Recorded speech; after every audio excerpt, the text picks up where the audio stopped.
দর্শক, চলছে কোটা বাতিলের আন্দোলন এবং সেই আন্দোলনকে কেন্দ্র করে রাজধানীর বিভিন্ন গুরুত্বপূর্ণ স্পটগুলোতে কিন্তু যান চলাচল বন্ধ করে দেওয়া হয়েছে এবং আন্দোলনকারী শিক্ষার্থী যারা রয়েছেন তারা কিন্তু সেই সব স্থানগুলোতে যান চলাচল বন্ধ করে দিয়েছেন এবং সেই বন্ধ করার ঠিক পরপরই এখানকার যারা আন্দোলনরত শিক্ষার্থীরা রয়েছেন তারা সময় কাটানোর জন্য অনেকেই কিন্তু ফুটবল খেলছেন এবং অনেকেই কিন্তু আমরা দেখতে পাচ্ছি যে রাস্তায় বসে বসে লুডো খেলছিলেন এবং এসব করেই কিন্তু সময় কাটাচ্ছিলেন। আবার কেউ কেউ মিছিল করছিলেন। চলুন আমরা একটু এখানকার আন্দোলনরত শিক্ষার্থী যারা রয়েছে এবং ফ্রি সময় তারা কি করছে তাদের সাথে একটু কথা বলার চেষ্টা করি। এখানে কিছু আন্দোলনকারী ভাইয়েরা রয়েছে যারা হচ্ছে লুডো খেলছিলেন সময় পার করার জন্য। আমরা একটু কথা বলি ভাই, যে লুডো খেলে আসলে সময় পার করছিলেন কারণটা একটু জানতে পারি?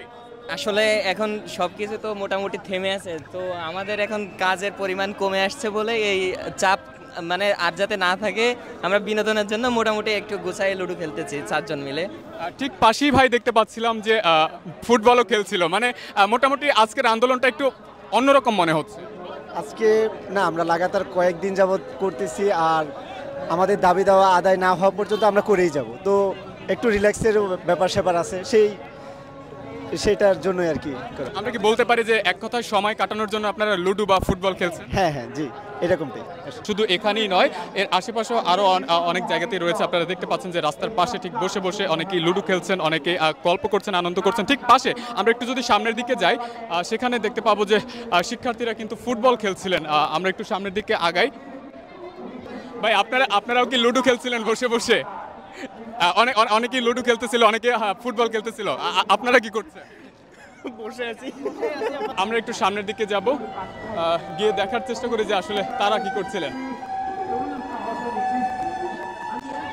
ভাই, আপনাদের সাথে একটু কথা বলি।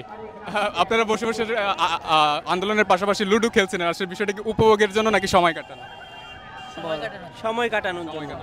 আমরা আমাদের দাবি আদায় না হওয়া পর্যন্ত এভাবে আন্দোলন চালিয়ে যাব এবং দিন দিন এটা আরো কঠোর আন্দোলন হবে। যতক্ষণ দাবি আদায় হবে না ততক্ষণ এভাবে সব রাস্তা ব্লক করে দেব। পুরো ঢাকা শহর প্রয়োজনে সারা বাংলা ব্লক করে দেব।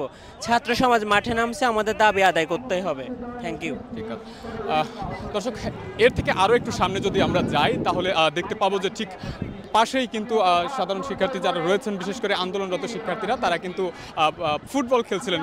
এক কথা বেশিরভাগ শিক্ষার্থী যারা রয়েছেন তারা কিন্তু বলছিলেন যে সময় কাটানোর জন্যই মূলত তারা ফুটবল খেলছেন এবং লুডো খেলছেন বা এরকম করেই ঠিক তারা সময়টা কাটিয়ে নিচ্ছেন। কারণ আন্দোলন করার কারণে কিন্তু অনেকেই ক্লান্ত হয়ে পড়েছেন। তো সেই সময় কাটানোর জন্যই মূলত তারা কেউ ফুটবল খেলছেন রাস্তায় এবং কেউ বা লুডো খেলছেন, কেউ বা বসে বসে গল্প করছিলেন। এভাবেই কিন্তু তারা তাদের আন্দোলনের সময়টা কাটিয়ে নিয়ে যাচ্ছেন। আবার ঠিক ওই মুহূর্তে রাস্তার এই পাশ বা ও পাশ কোনো পাশ দিয়ে যদি গাড়ি চলাচল করতে চায় সেই গাড়িগুলোও কিন্তু তারা আটকে দিচ্ছেন।